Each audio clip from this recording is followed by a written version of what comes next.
So, welcome everyone to Ritual and Remembrance. You should all be here for Culture is the Cure, use of tribal and Latino practices to treat substance abuse and navigate grief. Before we get started, I'm just going to go over some of the Zoom controls. You are all muted at this point. That's just so we can really give our attention to Nati, our presenter. But you do have access to start and stop your video. So there's a camera icon down at the bottom. So if you need to step away from your computer for whatever reason, you can turn off your camera and turn it back on. If you have any questions for me regarding Zoom, you can put those down in the chat. That's that little chat bubble. Or if you have anything that comes up that you want to ask Nati, maybe for a little bit later during our Q&A and you don't want to forget, you can go ahead and put that down there. And then the last thing is up at the right-hand side of the screen, there's a little view icon. You can toggle between speaker view. So if you just would like to see Nati while she's speaking, you can click that button. It'll focus in on her. Or if you'd like to see everyone in the room, you can click on gallery view. So normally Julie is here and I would turn things over to her, but she's not able to make it this evening. So bear with me. We are Roots and Roads Community Hospice Foundation, and our vision is to transform the end of life experience into the final act of living well. And to do that, we have kind of three ways that we fulfill that mission. And it's by providing supplemental support for hospice patients and their loved ones. And that's for items that aren't typically covered by insurance. So utility assistance, final arrangements, housing, things like that. We also do some education around end of life issues, and this year's series about ritual and remembrance. Last year, if you were with us, we had a whole series around grief and bereavement. And then we provide support for healthcare decisions through our online resource called the Crosswalk. So, welcome everybody. We're so happy to have you here. And I will now turn things over to David Weiss. Evening, everyone. It's so good to see so many familiar faces and some new ones as well. We want to begin tonight by thanking these individuals who made gifts specifically for tonight's session so that we could make this available to the community. So thank you all so much for your generosity and for all that you do and your participation in our monthly sessions and the many ways you support us. And we want to acknowledge our series sponsors this year. We're incredibly grateful to Desert Diamond Casino and Sunset Hospice, Intermountain Centers, and the Legacy Foundation of Southeast Arizona. They have sponsored either an individual session or different aspects of this year. And so we're so grateful that because of their generosity, we're able to continue to bring these sessions to the community free of charge. And so now we're going to turn our attention to tonight and our conversation. We are very grateful to have Natividad Cano with us. She is a Mexican indigenous woman who has been working in the substance abuse field since 1989. She has been at the Haven since 2007 and functioned as the coordinator counselor for the Native Ways program until July of 2023, when she became the cultural educator for special populations. Nati previously lived and worked for 8 years on the border of Arizona and northern Mexico for Southeastern Arizona Behavioral Health Services in Douglas and Bisbee. Also, for 5 years, she worked in a state prison setting with Native and Spanish-speaking women, and then 10 years in private practice with her late husband, working with underserved Spanish-speaking populations. Nati is active in community collaborations with other agencies in promoting culturally appropriate, gender-specific, and age-specific programs. I encourage you all to go to our website after this session and look at her full bio. There, it'll give a better picture of all that she is involved in. And Nadia has received numerous awards for her service in our community. I was also planning on introducing Miguel Flores tonight, but unfortunately, he needed to take an unexpected trip and is not able to be with us. But we are very grateful for Nati's presence. And also, I had a conversation with her earlier today by phone, and she reminded me of the importance of beginning with good medicine before we enter into this kind of conversation. It's the idea that it's important to take time and acknowledge the blessings in our lives. So as we begin, we offer thanks for Natividad's presence and all she will share with us tonight. We offer traveling mercies for Miguel, and we look forward to his participation with us at a future session. And we are grateful for each person who is here with us tonight participating in this important conversation. And in that spirit, we pause for a moment of silence.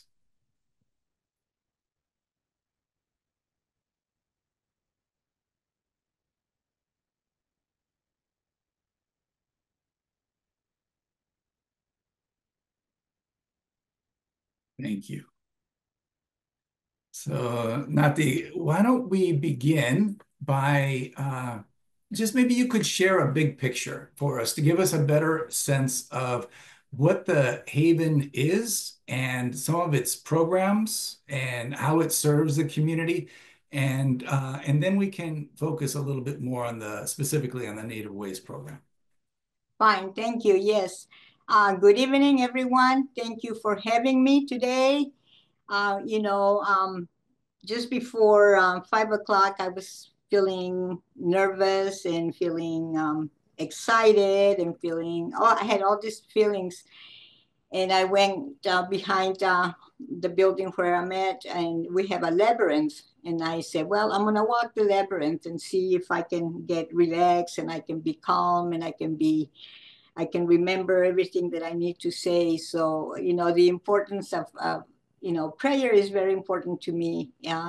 With me, everything starts with prayer and asking for help and asking, you know, to be guided and asking to be supported and asking to be directed and by what I believe is my higher power. And so that's what I did just around 5 o'clock, and so that I could be here and do what I need to do today to so that you can know more about the Haven, and you can you know, maybe even support our work and you know, keep us in your thoughts and all the women that come through this program. The Haven was created in 1970, and this year we're going to be celebrating 55 years of providing services. And it was created by women who were in recovery themselves, and they knew that women needed a special place to do their work, to do their healing, and that it was important that other women would also be, you know, part of the community to heal. And they created the Haven. They created a board of directors, and they found a home in a neighborhood. And we've been in the same location since 1977. That's close to 47 years. And we are located 1 block north of Glen between Park and Mountain in a neighborhood. And if we were to start all over again now, today, we would not be welcome in a neighborhood. But we are very supported by our neighbors. And, you know, we have we've been here that many years. So and what we do is we provide substance abuse treatment for women and women with children. And I think that's one of the uh, two unique things about the Haven that mothers with children can bring their children up to a certain age and be in treatment themselves with their children. And the other unique thing about the Haven is the Native Waste Program.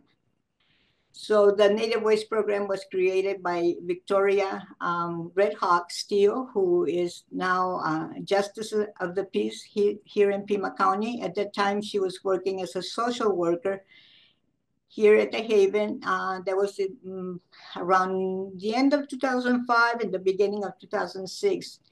And she noticed that indigenous women would come for treatment, but they would not stay more than a couple of days.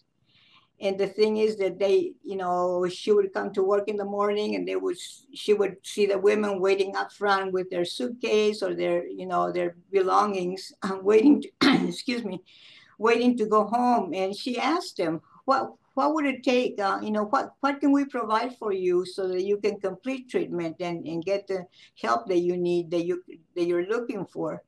And they said, well, we don't see anybody who looks like ourselves. We don't see anybody who that we relate to. We don't, you don't cook our foods. You don't, we live in a community where we are, family is very important and support is very important to us. So with the support of the board of directors and then the CEO at that time, Margaret Higgins, they decided that, yes, they were going to have a native waste program.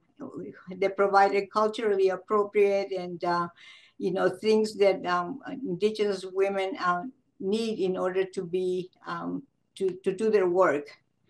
And so with the creation of the program, the completion rates began to increase.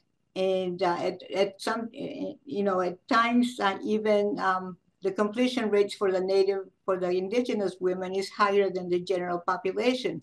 So it went from very, very low completion rates to very, very high in the upper 90% completion rates. So we knew that if we introduce culturally appropriate programs, like maybe the talking circle, maybe smudging, maybe their ability to pray in their own ways, the ability to cook, the ability to see other women of their background in our staff, that work, that women were willing to trust, women were willing to stay, and were willing to,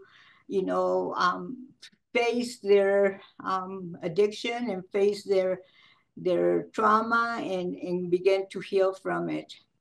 So that's what was the beginning of the Native Waste Program. And the Native Waste Program has been almost 18, 19 years around. And we have a lot of support from, from the community to, we get the referrals through, they either come through the legal system or women on their own, self-referred, or, their friends, they refer them, or their family members know about the Haven. So they encourage women to come through our program. Our program is staffed by, we have a master's level therapist. She's a licensed LMSW, and she's a member of the Tohono O'odham Nation. And we have other indigenous people working here. Myself, I am a licensed independent substance abuse counselor, and I'm also an eco-detox specialist. And, our programming is very, very intense. We, besides having individual sessions and group sessions, the clinical component, we also have additional services that we provide. We have psychodrama that the women really, really relate to, because it's sort of like storytelling. We have auricular acupuncture that we do with the women. We have talking circle. We have ceremonies throughout the year that really focuses on, the planet and on, those things that are important to the women.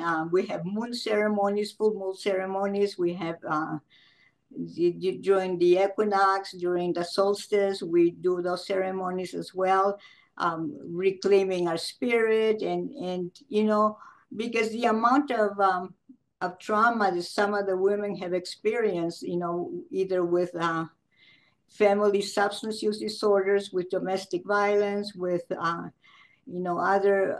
crimes in the community, they really come with a lot of trauma.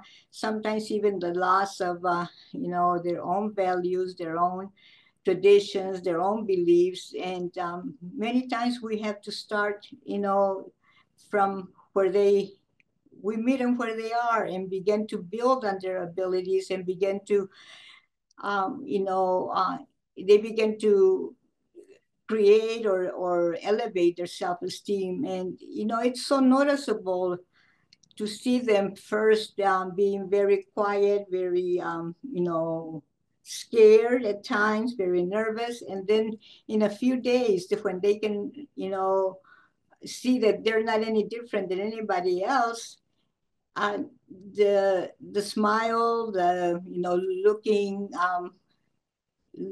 happy, looking confident, and it's so very noticeable to see that transformation in just a few days. And I think that's what keeps me coming back year after year or day after day to continue to witness that beautiful thing that happens to women when they are supported, when they are loved, when they are cared for, when they are made to feel that they are very, very important.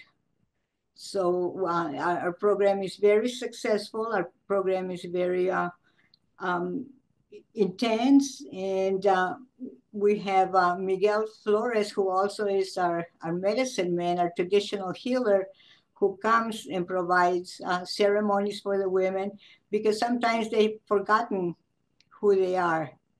And Miguel is able to provide ceremonies who connects them again back to the culture, and they begin to practice those beliefs. They begin to practice, those, saying those prayers and honoring themselves and honoring each other.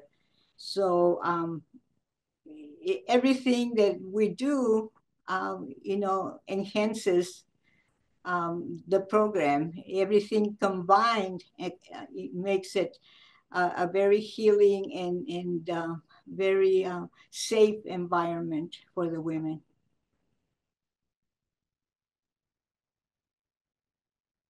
I took some notes. I didn't want to forget what I wanted to say to you tonight, so I have to check. Okay. We also have we also incorporate white bison, variety traditions, teachings of the medicine wheel, the four sacred directions. We do we have a drum group. The drumming is very, very healing. The women are able to connect to the drum beat. It's the heart of the mother whenever they're whenever they're inside the mother, the heartbeat is part of who they are as human beings, who we are. And listening to the drum beat, it's a way of connecting and remembering. And something happens in the brain, that the heartbeat really heals the brain from all the trauma, from all the violence that women have experienced. So that's also part of our program. And the smudging, just simply the smell of the sage is so, so powerful. We have native arts and crafts that we also incorporate in our teachings. We have great community collaborations. We collaborate with Tucson Indian Center. They provide some classes for us, some leadership class, development classes. We have great relationships with the University of Arizona, the Native American Student Association, with the Indigenous Resilience Center, who they also invite us to be part of their presentations, and we usually drum at these presentations. We have we are part of the Arizona Bowl. The Arizona Bowl is a football game that is played at the end of, I think it's probably like the last Saturday of December every year. And we are invited to come and drum and participate. And this is something that is televised nationally, so it brings a lot of self-esteem for the women who they see when they see themselves on television, on the screen, drumming, and it's really something, that experience is something that is very, very positive for our ladies. We have great relationships also with Pima Community College, and we participate in celebrations in the community, like Indigenous Peoples Day. We also participate in the in-house for the missing and murdered Indigenous persons. We celebrate or remember on the the Orange Shirt Day for the children that were taken to boarding schools. We have a partnership with Southwest Institute on Research on Women through the University of Arizona, and we have a grant, a 3-year grant where we do sexual health education for the women. It's a very, very good class where women learn about their bodies, they learn to respect themselves, they learn to love themselves, and to protect themselves from further, damage to the body, to the mind, and to the spirit. So it's all the things that the Haven provides for the women. It's very diverse and very intense as well. And these are, practices that we know that they work. We know that they have a purpose, especially the ceremonies and the rituals that the women engage in. We know that they work, and we know that they have a healing component to it. Evidence-based practices, and the evidence is that people are still here. Native people are still here in spite of everything that's happened to them. Let's see what else. What else do I have here? I don't know if I told you enough yet, or if you have any questions, or if you anything that you want me to elaborate on. Just so everyone knows, and I think Jennifer is going to give you permission to be able to unmute yourselves, is that it's fine if you have a question and you would like to just unmute yourself, you can ask it. If you feel more comfortable putting into the chat, you can do that as well. But Nathi really wanted to make this as interactive as possible to be able to respond to your questions. So if you have something particular that you want to lift up, this is the time to do that. And while people think, maybe you could choose one of the ceremonies that you all practice with the women, and maybe if you feel comfortable describing it a little bit more in detail, and what you feel like are the benefits with that particular ceremony, if you feel comfortable doing that. Well, we have the ceremonies when people complete their their treatment here. They usually ask Miguel to come in and do a ceremony for them. And the ceremony would be, the women drum themselves. They will drum and sing a few songs. And then Miguel conducts a talking circle where the whole community gathers, and the whole community, shares with the women, with the person who is being honored, what they've learned from her and what they wish for her. And it's, Miguel then presents the women with special, either like a medicine bag or some ribbons. some medicine, like, like the sage, or the sacred tobacco, or healing stones that we also present to the women to carry with them, so that they can remember who they are, what they have accomplished in the program. And it's very powerful, because the whole community gets to participate, not only just the native or indigenous members, but also the community and the staff members. Today we had one of those celebrations, minus Miguel, but we had the drumming, and then family members came, and they also participated in honoring those women who completed the ceremonies, and they received their certificates. They received feedback from the other members, from their peers, as well as their family members, and blessings from their family members. Because sometimes parents they give up on their children, and they say, we can't take this anymore. But when they see what treatment does for the family, for their children, for their daughters, they say, this is what I wanted all of this time. This is what I want. I want my daughter back. And today it feels like I have my daughter back. So we also do a ceremony. It's called Calling My Spirit Back, because sometimes trauma, people, when they experience trauma, the spirit leaves or is gone.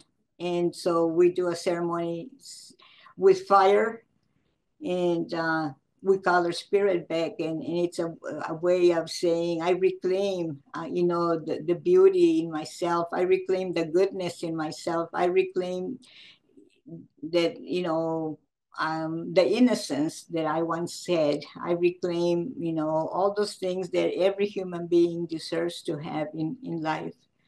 And it's a way of, letting go of things that no longer serve me, and reclaiming the things that are good for me.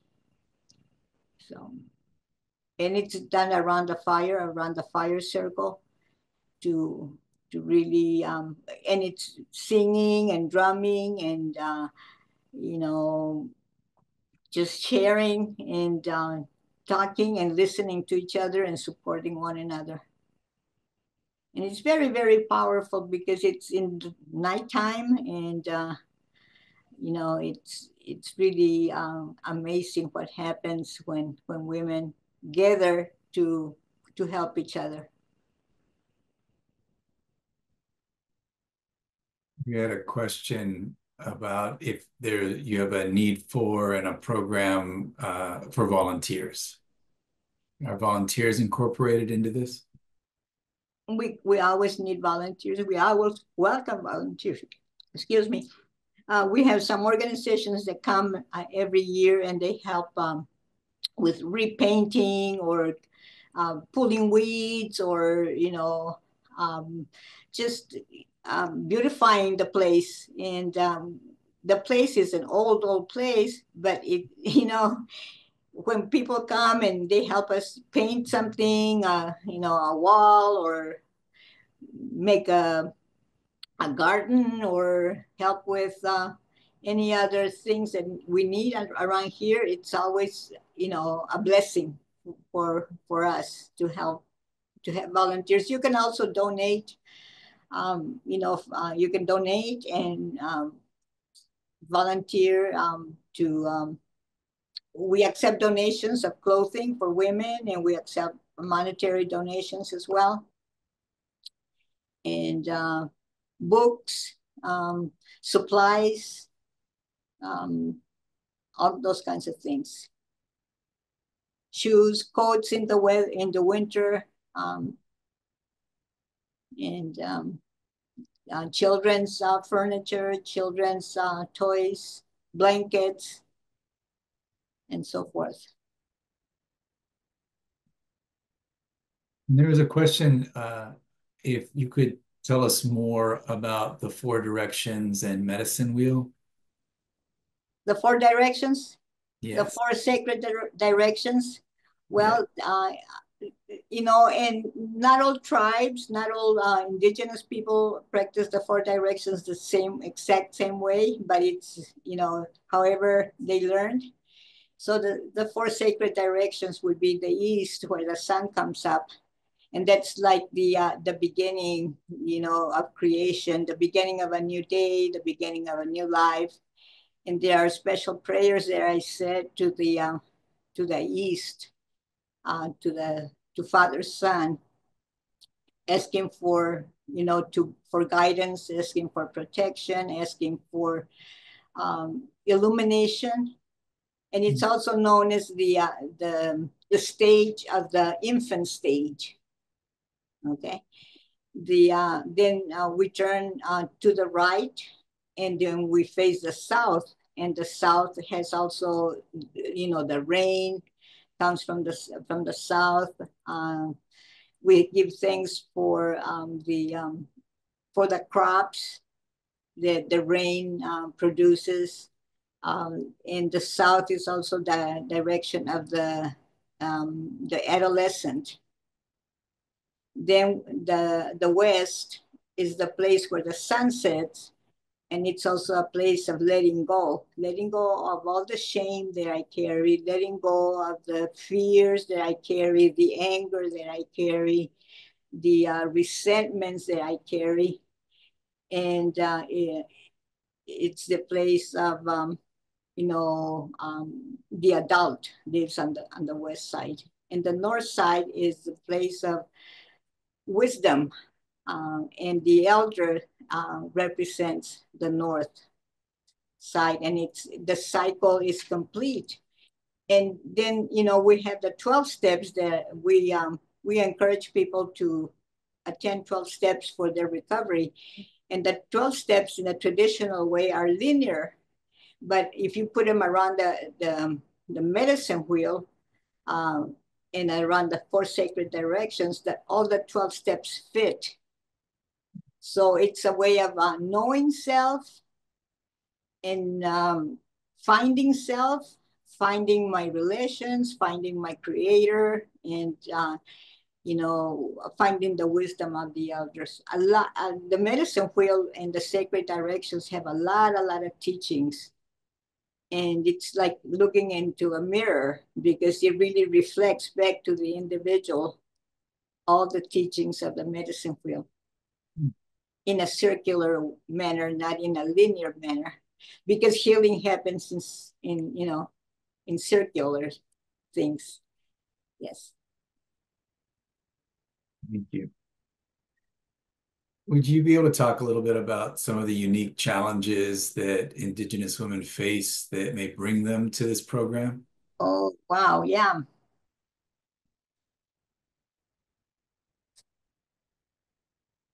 Well, we all know that substance use disorders is a family disease.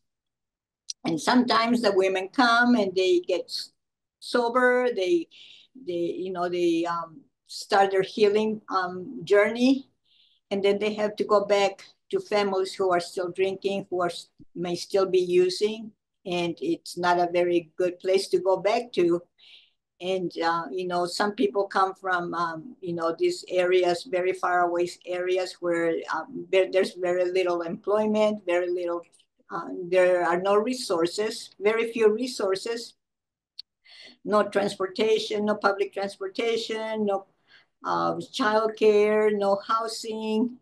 And some of those challenges are, not only unique to Native women, but also to anyone who is in the process of recovery, because some of them may have they may have records that are not criminal records that, don't allow them to be employed in certain jobs, or they don't allow to rent an apartment because of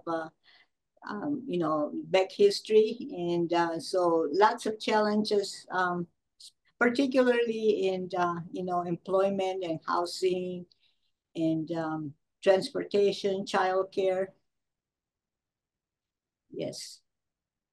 So if a woman decides to, stay in Tucson, to stay in the city where there are more opportunities, more resources, where will I live? There's a huge, of clean and sober living houses for women shortage. And then, they have to pay rent, and they have to pay, find a job and then save and pay rent. And some women don't have a very healthy relationship with money. So how do I manage how can I save money? I don't know how to save money. I don't know how to, manage my debt. I don't know how to, purchase things and save and, you know, have a healthy way of handling finances.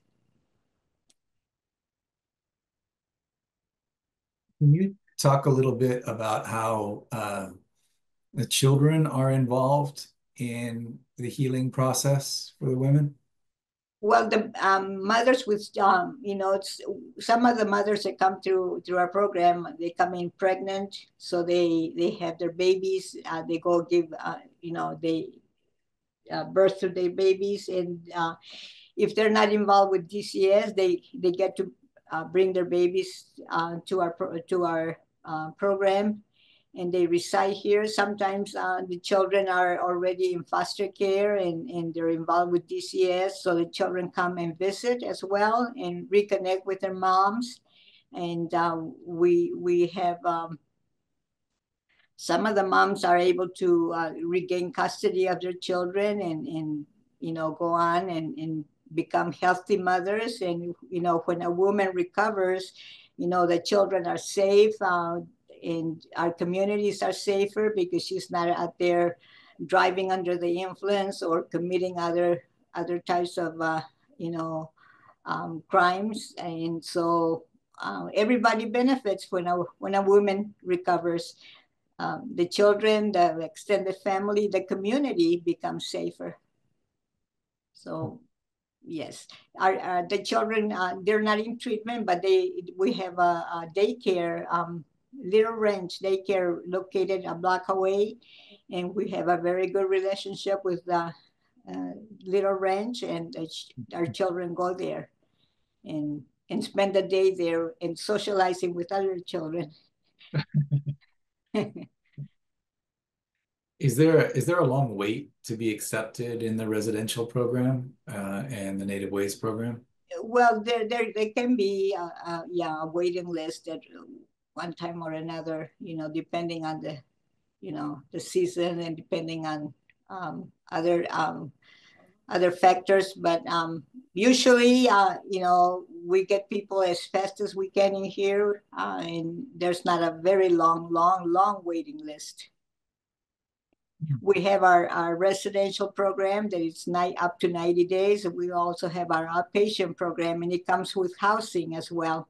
And the women there at program 5 days a week, 3 hours per day, and that guarantees that they have a place to live.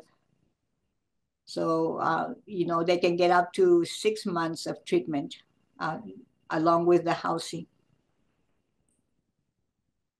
Does the Access, the Arizona Medicare program, do they cover this treatment? They cover, yes, up to, sometimes they will cover the whole 90 days. Sometimes they will cover 30 or 60, and on occasion 90 days.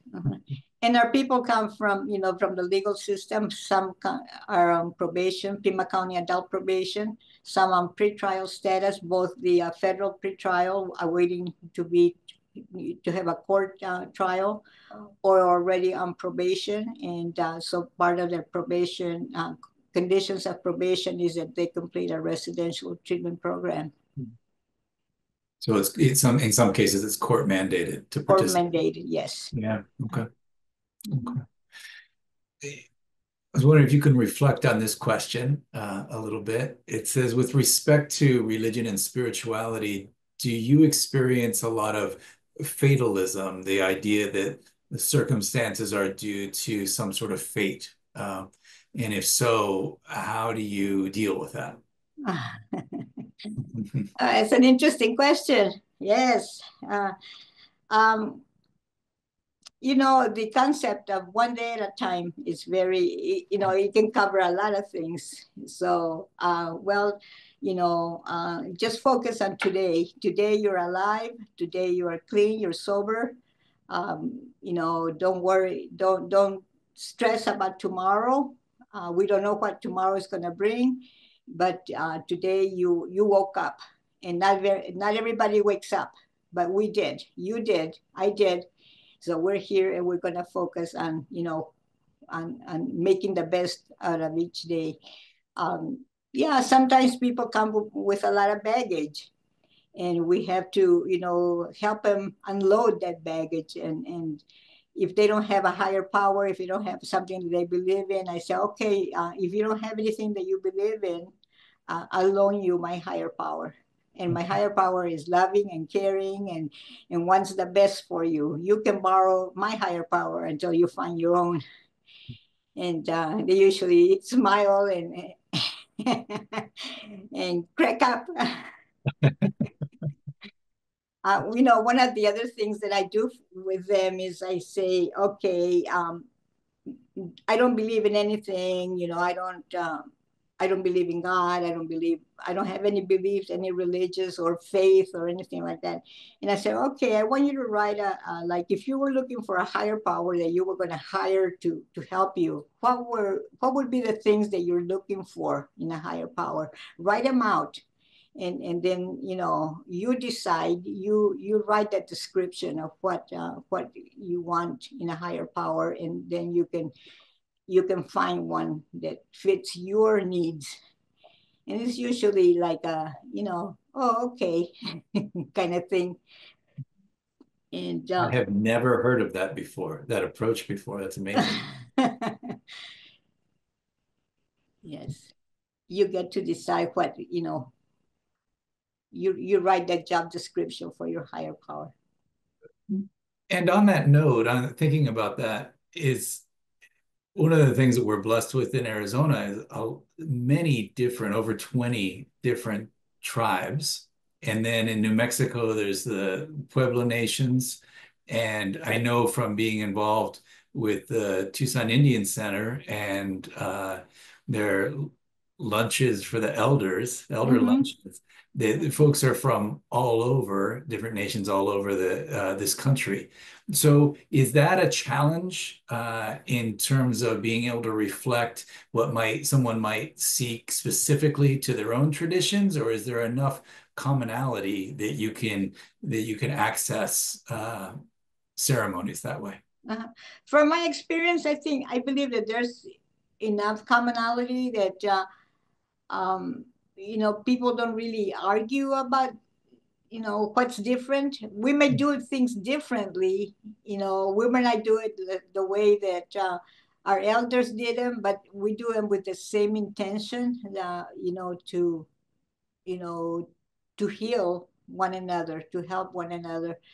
And there's we may do it differently, but there is the same intent, I believe, from what I've seen and experienced. So you don't have people from New Mexico saying that we don't put enough cumin in our recipes. No, no. Okay.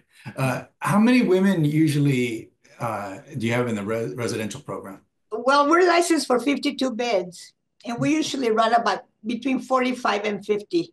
Okay. Yes, in our residential. And then right now in our outpatient program, we have up to, I think we have like 80 women enrolled. Mhm. And, we also accept people who identify as women. So if you're born female or you identify as female, you are welcome. If you need our services, um, everyone's welcome to. And are all the programs at the Haven, they're specifically for women, Yes. not for men? Yep. Mhm. Okay. And then you said that it varies widely, if I heard you correctly, in terms of the length of stay. It might be 30 days or 60 or 90, but it doesn't go beyond that 90 day for the residential program? Not a residential, no. It used to be a much longer program, used to be a 9-month program, and then slowly started to, decrease. 9 months, 6 months, and now it's 3 months. Is that because reimbursement was reduced? Yes. Uh-huh. A lot of changes have happened in the last maybe 5 to 10 years with coverage, and yeah, and we don't know what's going to happen in tomorrow, but today we're here. Do you receive federal funding for the Native Ways program? We do receive federal funding for the for the residential program. Yes. Okay. Okay. There's another question. Are there any gender role conflicts that make it difficult for Indigenous women to seek out help? Are there any? It says here, it says any gender role conflicts that make it difficult for the women to seek out help. And Gerald, you're welcome to elaborate if you'd like to just mute yourself.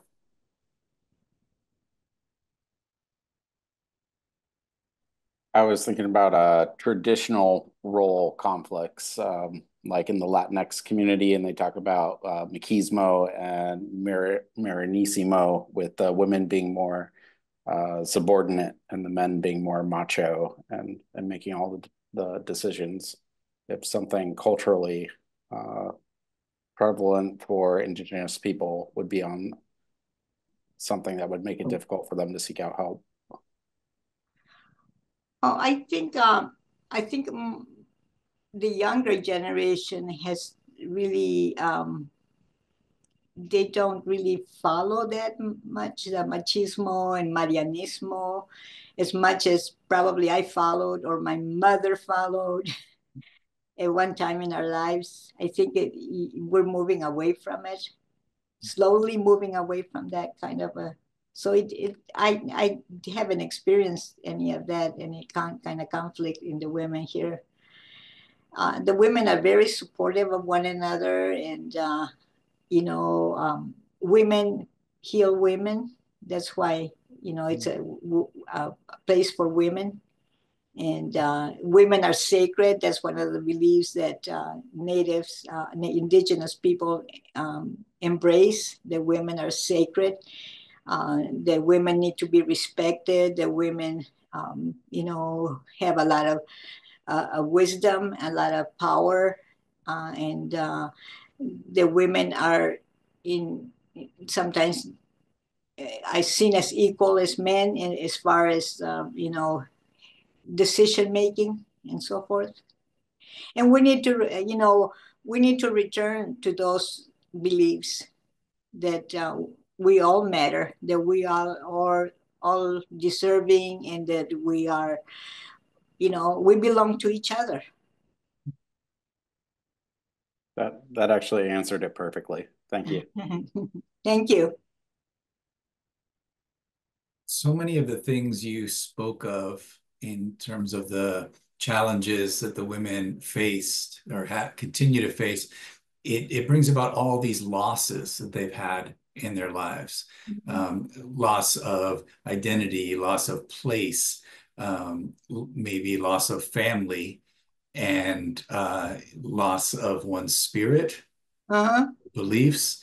So there's a tremendous amount of grief that I imagine is in the room with any of these sessions. Can you speak about how that's maybe the ceremonies help process that, or what you've seen women go through in terms of their grief and how that contributes to their recovery and navigating all that they need to? And a lot of the times the women don't really identify the grief. They know that they have pain in their life, and because sometimes we don't have the a lot of our families didn't learn the language of feelings. So I feel bad. I feel bad. But what is bad? What does that mean? Give me, and I'm very insistent that people learn about emotions, that they learn to label, to recognize, to identify the emotion, and to label and to give it a word that defines that. And then we start working with that, and people need to say, need to express, need to, own whatever they're feeling. And so I teach them the core emotions. I feel mad, I feel lonely, I feel sad, scared, I feel ashamed, I feel glad. And then from the core emotions, then we can move on to other words that express their feeling. But the challenge is, for them to learn to identify exactly what they feel, and not just say I feel bad, or I feel like, shit,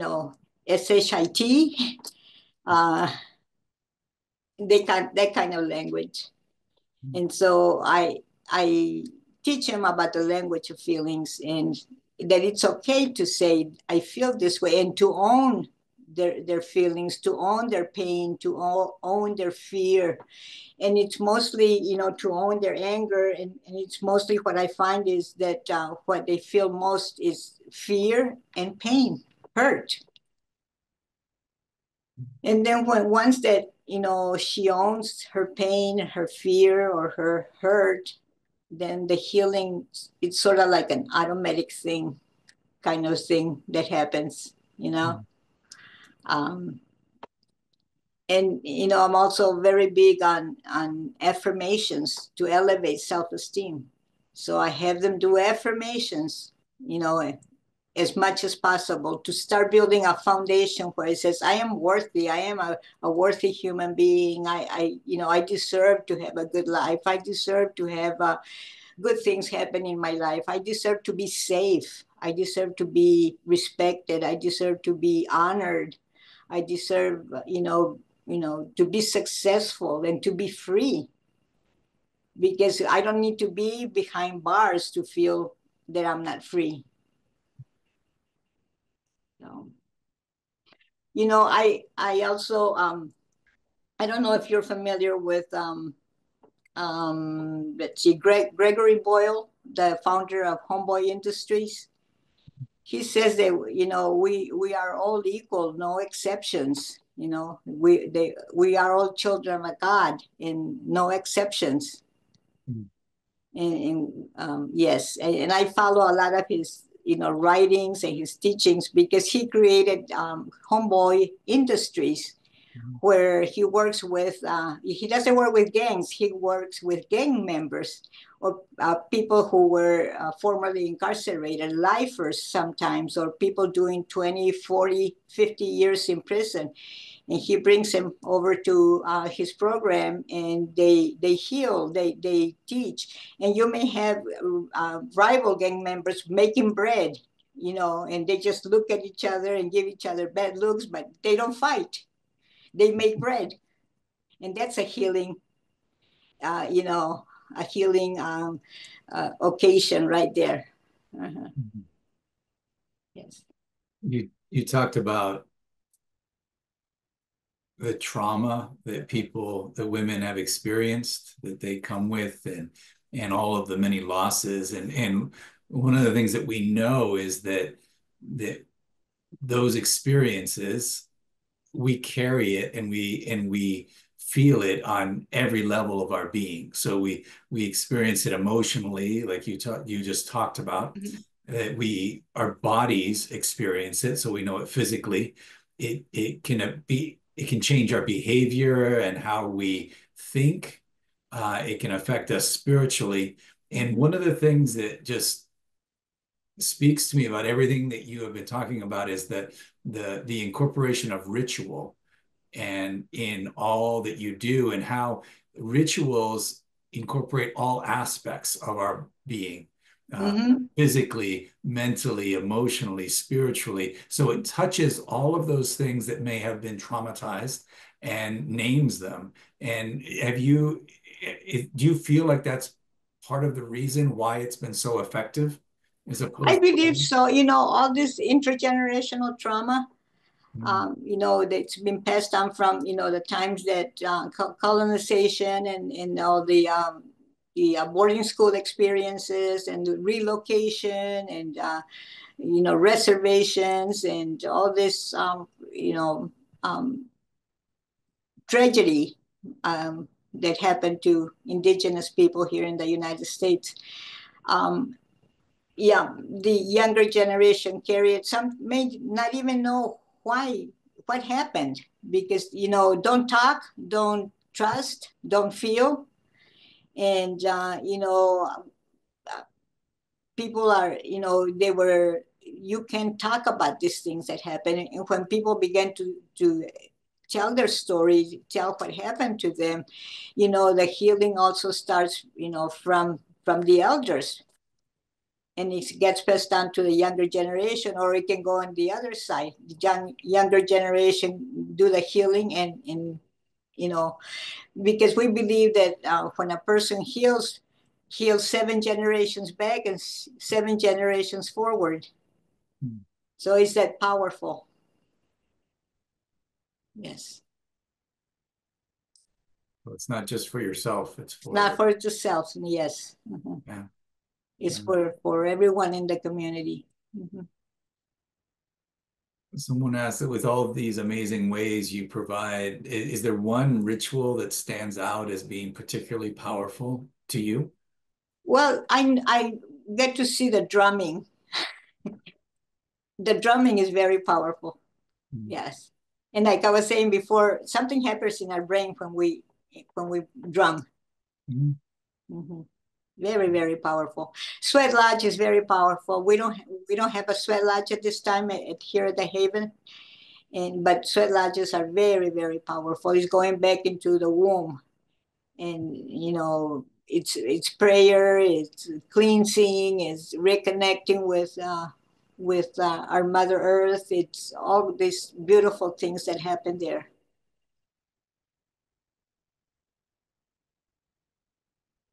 The smudging itself very powerful too. Say that last part. I'm so sorry. The smudging with sage, or right now there's most of the autumn people smudge it with creosote, the plant in the desert. Uh-huh. Yeah, that it's native to this part of the country. Yes. Water is very important too. Water is medicine. And we encourage our ladies to drink lots and lots of water, and to, you know, pour water over their heads. And yes. You had mentioned sacred tobacco earlier. Oops, there we go. Can you hear me all right? Yes. Okay. And I've asked this question before to is particularly a gentleman from one of the Pueblo nations, as to what is it about tobacco that is helpful within these within ceremonies? And do you have an idea? Because he said, "Oh, I've had many people tell me different things that they believe about the tobacco." Do you have a certain belief around it? Well, what I've learned from others is that tobacco was never meant to be smoked. It was meant to be offered to Mother Earth, to lay down tobacco and offer it. So, you know, that's my belief, that why it's sacred. It's a gift back to the earth. He had told me, he said, "I don't really know, but I'll tell you what he said, what I have believe." He says it kind of the same thing, that he said, if you look at the tobacco leaves, he says they're really sticky if you ever touch it.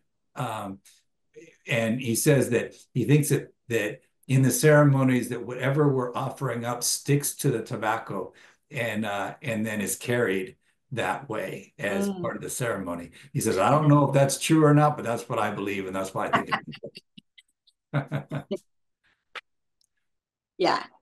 Sweetgrass. We use sweetgrass also to do blessings. And sweetgrass, if you are familiar with sweetgrass, it's braided, and it's the hair of Mother Earth.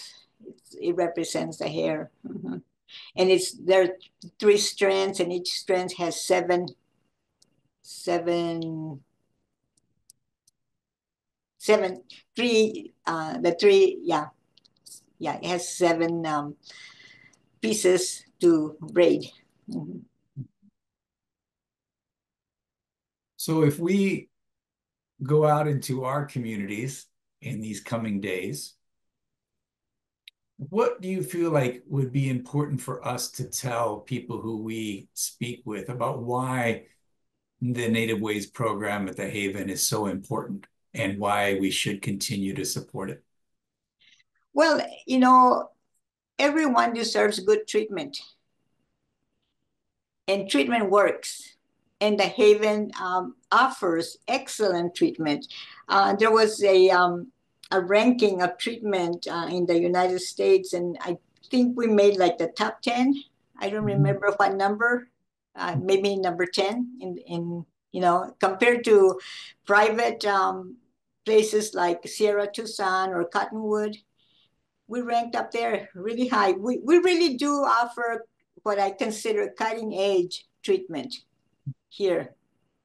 And, we may be 55 years old, but we're on top of things. Uh, you know, Everyone that works here at the Haven is passionate about treatment and passionate about women. And we do care. And we know that treatment works, and we offer, like I said, excellent treatment. Someone was wondering if they misunderstood you. Did you say that there's making bread with the gang members in the prison? And can you explain that a little bit more? Well, he created this. He was a young priest that was sent to the poorest part of Los Angeles, and the church that he went through, I think it's called Dolores something church, and it was situated between 2 very violent gangs. So he began to work with the people, with the women, the little viejitas, the little old ladies in the church, to, because all these gang members were hanging around the church building. And, in order to maybe help them, make them, keep them alive, or stop them from shooting each other, the little old ladies would have caminatas, they would go around the neighborhood and walking and praying and singing hymns and to keep the peace. So he asked. The first they created a school because everybody was being kicked out of school. All these gang members, all these teenagers. So they built a school in one of the parts of the church. And then he said to them, what would you need? What do you need? And it's very good to ask people, what do you need? Not to tell them this is what you need, but to ask, what do you need? So he asked them, they said, well, we need jobs. We need to work. We want to support our families. We don't want to be selling drugs or, robbing people or committing crime all our lives. We want jobs. So he created Homeboy Industries. And I think the first thing that they were making tortillas in Los Angeles and selling tortillas. And then it became a bakery. And then somebody who had a lot of money read about them and offered them, financial assistance. And now it's a huge, look into it. You'll be really, really impressed. Homeboy Industries. And they have all these different business, they have then they they set up a tattoo removal program where, if you went to prison and you have, something on your forehead that says, not very nice things, nobody was going to hire you. would you like some French fries with your order? And then you look in the window and, something nasty across the forehead. So they set up a tattoo removal, and then that was very, very successful. And then they provide mental health services. They provide substance use disorder services, treatment, and it's a wonderful organization. Yes, you'll be very impressed. I don't know if anybody has ever heard of it. Well, Jennifer put a link to it in the chat that people can click on. So they can learn more about it. They just click on that link, go to it. Mm-hmm. He's written 3 or 4 books already about it, all the stories that he carries from gang members. Very, very successful program. Do you have a challenge of language barriers within the program? Is everything done in English, or are there multiple languages that are used? Everything's done in English. Whenever we have, and in the past, 15, 18 years that I've been here, we've had people who didn't speak English. So I was able to, work with them, and they successfully completed the program. But we don't get that many anymore. Mostly, most of them speak English, if not all of them. Somebody asked about the recording. Yeah, the recording will be available. Usually it's up about a week after the session. So we will, I don't want to be saying something that's wrong, Jennifer, but do we send it out to people who have registered? So it's going to be on our website on the same place that you came to register for tonight's session in about a week. And we do send out an email just letting you know when it's up.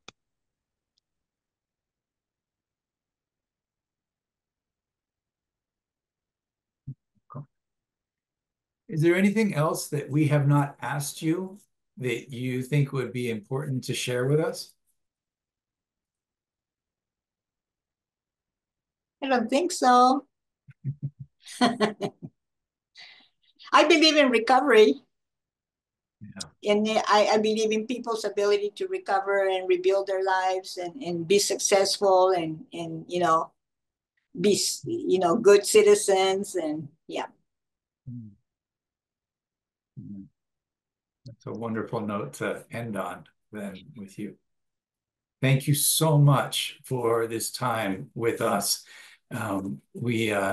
It was truly amazing. And thank you. Thank you for having me. Yeah, absolutely. And we're gonna just have a couple more things that we're gonna share with everybody here. You're welcome to stay with us, but you don't have to. But I'm gonna ask everybody else to hold on while we go over some upcoming sessions and some other information. So thank you again, Nati. Thank you, everyone.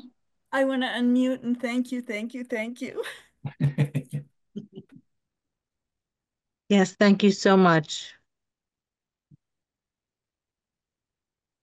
Is this me or you, Jennifer? Is it me? All right, I'll just keep going. Okay, so we have an in-person event coming up in the first half of May, on May 10th, with El Nadoy, who is going to facilitate a session called Notes of Healing, the transformative role of music in grief and memory. Space is limited. There is a $15 registration fee, but there are scholarships available if you would like to attend, but can't pay that fee. So you can just reach out to us at our website, and we can help get you registered. But otherwise, you can go ahead and go to that website for registration. And then later in May, we will be back together on this group. On May 15th, we will have board members from the Honor Flight Southern Arizona group. It's a nonprofit that organizes to fly veterans to Washington, D.C. to thank them and honor them for their service. And we'll talk about how this program started, the importance of the Honor Flight program in veterans' lives, and what it means to have this kind of ritual, especially with folks who are reaching the end of their life. after maybe either service during wartime or through other capacities as well. And then in June, we will have Gila Silverman with us. She has been connected with Southwest Folklife Alliance in the past, the University of Arizona, and she's currently works with Shomer Collective out of New York, although it's a national organization. And she'll be speaking about Jewish perspectives on rituals of death and mourning. She is wonderful on so many levels. I highly encourage you to register as soon as it's open. It'll be open soon. It'll be open in May, I imagine. And I hope to see you there that night. So before we close the session, I just want to remind everyone that you will be receiving an email about 7:30 this evening to provide your feedback on tonight's session. Your feedback means so much to us, and it really does help us kind of see how things are going, see what we can do better when we plan for next year's sessions. So make sure and check your inbox. We have started a new thing where the first 3 people to fill out their surveys will win 2 tickets to Tohono Chul. So make sure and do that if you would. And then just to kind of circle back to ways that you can donate, we are so appreciative of everyone for your support, those who donated during registration or just donate throughout the year. These are a couple of ways that you can donate to Roots and Roads. We partner with a few different shopping organizations, so Walmart, Spark Good. If you do any online shopping, you can also sign up for shopraise.com. And then locally, if you shop at Fry's, you can select Roots and Roads as your charity of choice so that when you make purchases, a portion will come to Roots and Roads. And then for planning for next year, we are a qualified charitable organization for the Arizona Charitable Tax Credit. Our QCO number is down below. So donations you make to Roots and Roads will qualify for that charitable tax credit. So just keep that in mind if you do feel that you'd like to donate. And so with that, this is the end of our night. So we thank you everyone for being with us, and I hope you all have a wonderful night. Thank you all so Thank much. you.